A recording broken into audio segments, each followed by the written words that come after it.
Hola, soy Luis, tu coach de bridge, y hoy nos vamos a poner en modo pausa. Y decimos modo pausa no porque no vayamos a hablar sobre cuestiones de bridge, sino que vamos a aprovechar para contarles un poco el origen de las cartas francesas, con sus piques, corazones, diamantes y tréboles. Y a su vez tenemos también para mostrar un par de manos históricas que es necesario que las tengas conocidas y vistas. Primero para que veas desde qué época viene este juego, y también para que te sirva para divertirte con tus amigos si le preparas estas manos trampita. Los corazones representaban desde el siglo XV hasta el XVIII el clero o la iglesia, o sea, espiritualidad moral. Los diamantes representaban la burguesía o comerciantes, o sea, riqueza, dinero o comercio. El K, el rey, representa la máxima autoridad, el monarca. La Q, la reina, representa el poder femenino, la sabiduría, la influencia. El J, Jack o ballet. Representa el sirviente noble o caballero. El as empezó siendo el valor más bajo, la unidad con el tiempo pasó a ser la carta más alta. El 10. Y números fueron niveles dentro del grupo social, o sea, los números representaban la masa de la población. Los piques representaban desde el siglo XV hasta el siglo XVIII.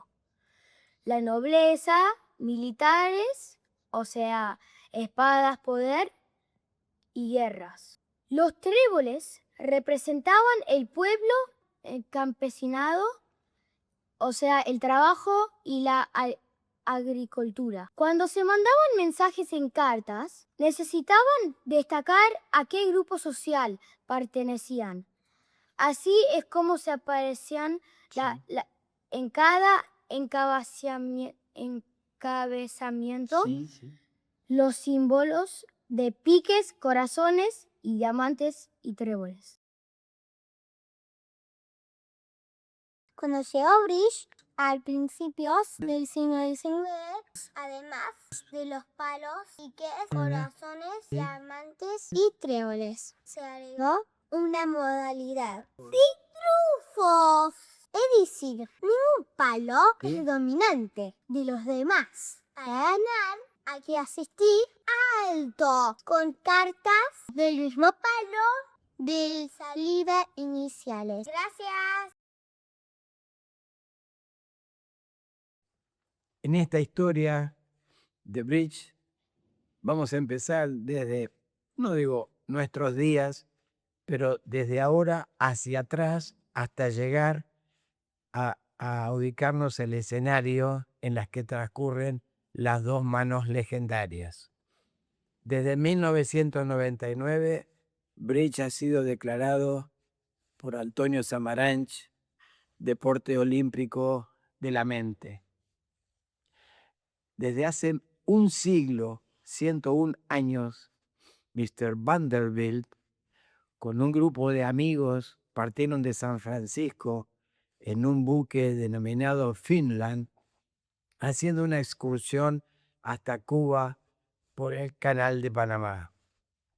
En esa ida y vuelta jugaron al bridge todo el día y aprovecharon para unificar las reglas para el bridge actual y que está vigente. En ese momento se estaba partiendo del origen del bridge, que vendría a ser como una herencia de lo que antiguamente se denominaba whist y que no tenía muchos límites. Vanderbilt y sus amigos ya pusieron los términos de vulnerabilidad y no vulnerabilidad, los límites para las multas y todo lo que tenemos como reglas para la práctica hoy en día. En aquella época, el bridge ya venía desde la práctica en el Imperio inglés, cuando ya estaban dominando al mundo con todas sus colonias. Y es así como primero en Estados Unidos se difundió por todo el país y lo practicaba todo el mundo. En Inglaterra no era tan así. Siempre fue un juego vinculado a la aristocracia. Y con todas las colonias que tenían, también llevaban el whist a que sea jugado en cada una de ellas. En particular, cuando les tocó gobernar en Turquía, y ahí practicaban whist, se dieron cuenta de que la gente no la nombraba de esa manera, sino que ya la nombraba bridge. Y ahí viene el origen de la palabra bridge en este juego. El origen es religioso. Por lo menos, no sé si es de historia real, pero es una anécdota que parece bastante simpática y probable. Resulta que en Constantinopla tenían el estrecho que con el puente comunica la parte europea con la parte asiática. Del lado europeo estaba el cristianismo y del lado asiático el musulmán. Cuando los musulmanes pretendían jugar cartas, tenían que trasladarse por el puente, por el bridge, al lado cristiano. Entonces, para justificar que se trasladaban, simplemente decían, vamos al bridge, y en realidad lo que iban a hacer era jugar cartas que no lo permite la religión islámica.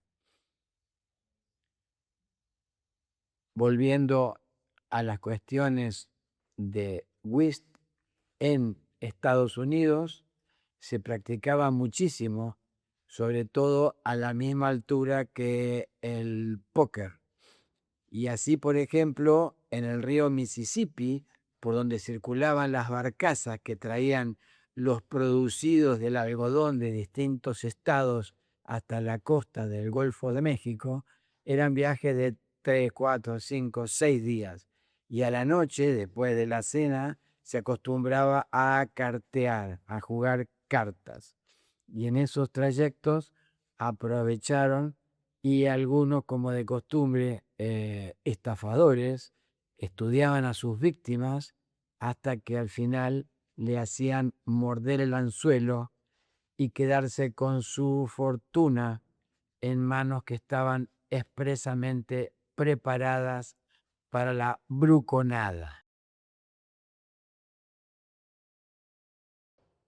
Esta es la mano que recibimos y que a partir de ahora nos llamamos víctima. Empieza norte diciendo paso, este diciendo paso, y ahora nos toca a nosotros con esta mano, todos los corazones, todo el trébol y todo el diamante. ¿Cuál sería la declaración correcta? Sin triunfo no, porque no tenemos piques, pero tenemos todos los corazones, aparentemente. Así que vamos a arrancar. Imagínense que esto era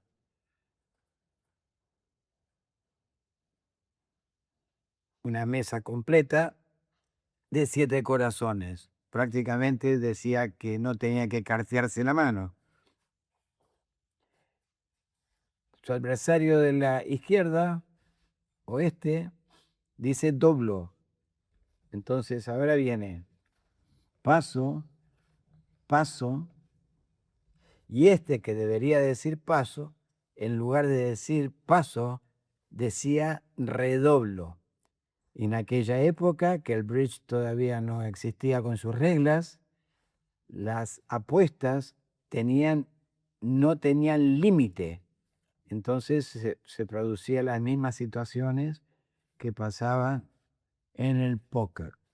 Todos pasaban y la mano que se cartea es 7 corazones redoblados. Esta es la mano del salidor,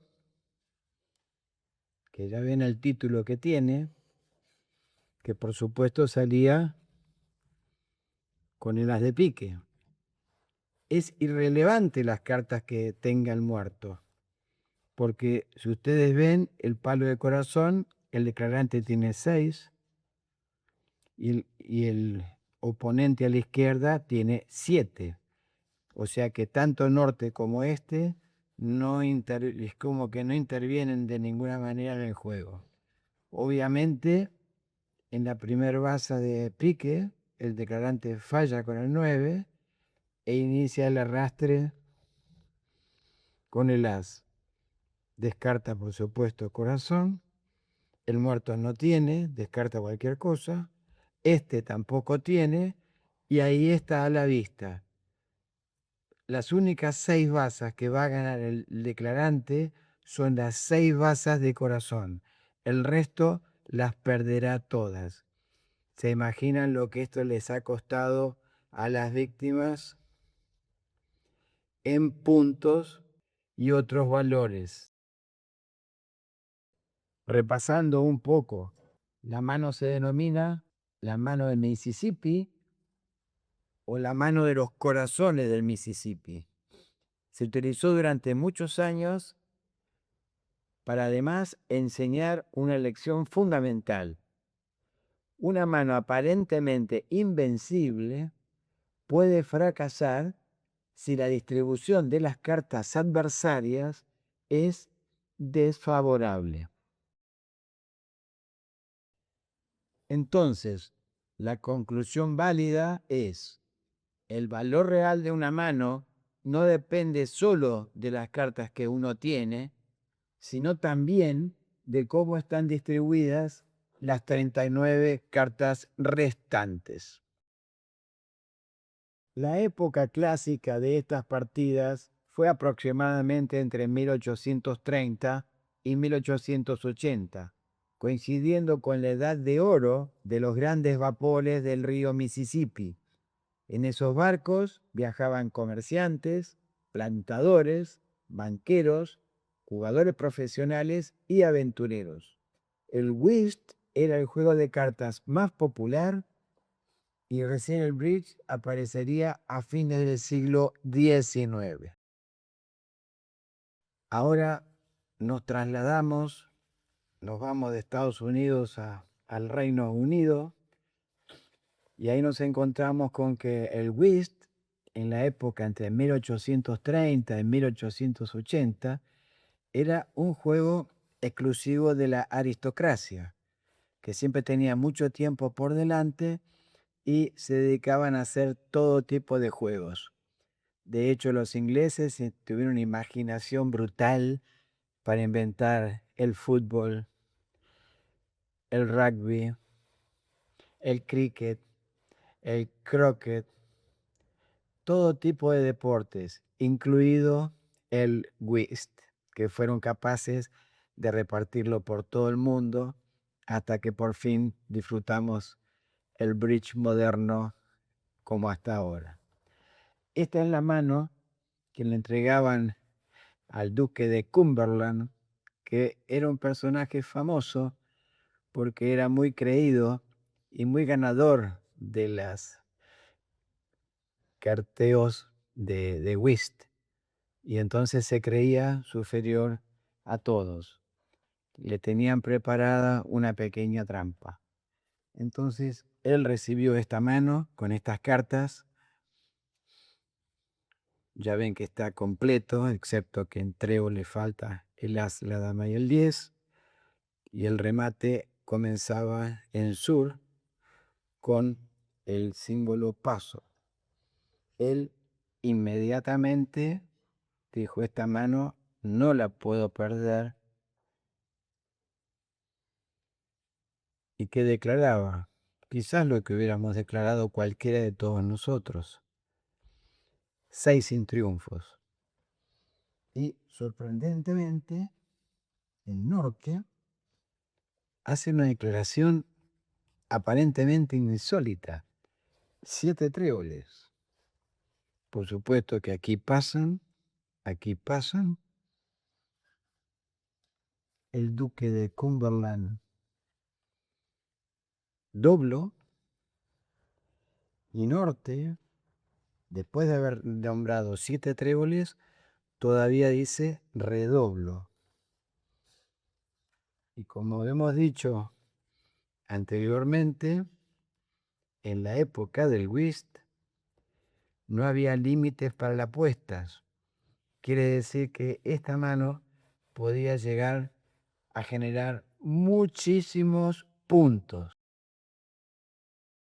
Vamos descubriendo las cartas y la salida es el valé de diamantes. El muerto se tiende, que prácticamente parecería que no tiene absolutamente nada, y el declarante norte aprovecha para fallar la primera baza. El duque de Cumberland asiste con el rey y norte asiste con el 2 de diamantes. A partir de este momento, el declarante norte sale del muerto con trébol, asiste el duque con el 9, acá le ganan la baza con el 10, ¿sí? Y acá asisten con cualquier cosa. Vuelve a salir con diamante con el 3 desde norte, asiste con el 9, falla el 3 con el 9 y cae el as de diamantes de oeste, del duque, ¿no es cierto? Volvió a ganar todas las bazas norte-sur. Ahora vuelve a insistir con el arrastre. Juega 6 de trébol, valé de trébol, dama de trébol y asiste con el 2 de corazón.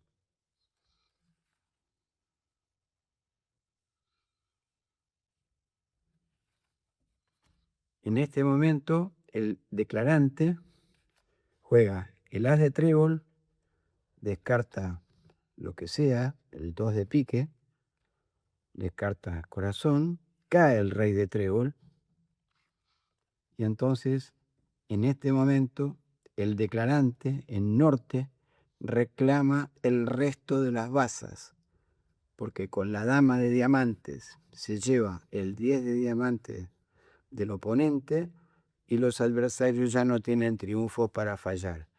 Quiere decir que en este contrato, que tenía todas estas cartas, todas estas poderosas cartas, no logró ganar ni una sola baza. Además de lo singular que tiene esta mano, tenemos que aprovechar para sacar alguna conclusión que sirva para nuestro juego normal de bridge. Porque fíjense, cuando el duque recibió esta mano extraordinaria, comentó algo así: con una mano como esta, nadie debería perder. Entonces, las posturas aumentaron considerablemente porque todos pensaban que la partida estaba decidida. Pero ocurrió lo inesperado. Los adversarios, estafadores, defendieron con absoluta precisión, aprovecharon la distribución de las cartas, hicieron las 13 bazas y terminaron derrotando al duque. Aquella derrota se convirtió en una clásica lección. En bridge, ahora, o sea, en whist, en aquel momento, una mano magnífica no garantiza el éxito. La técnica y la distribución de las cartas pueden cambiar por completo el resultado.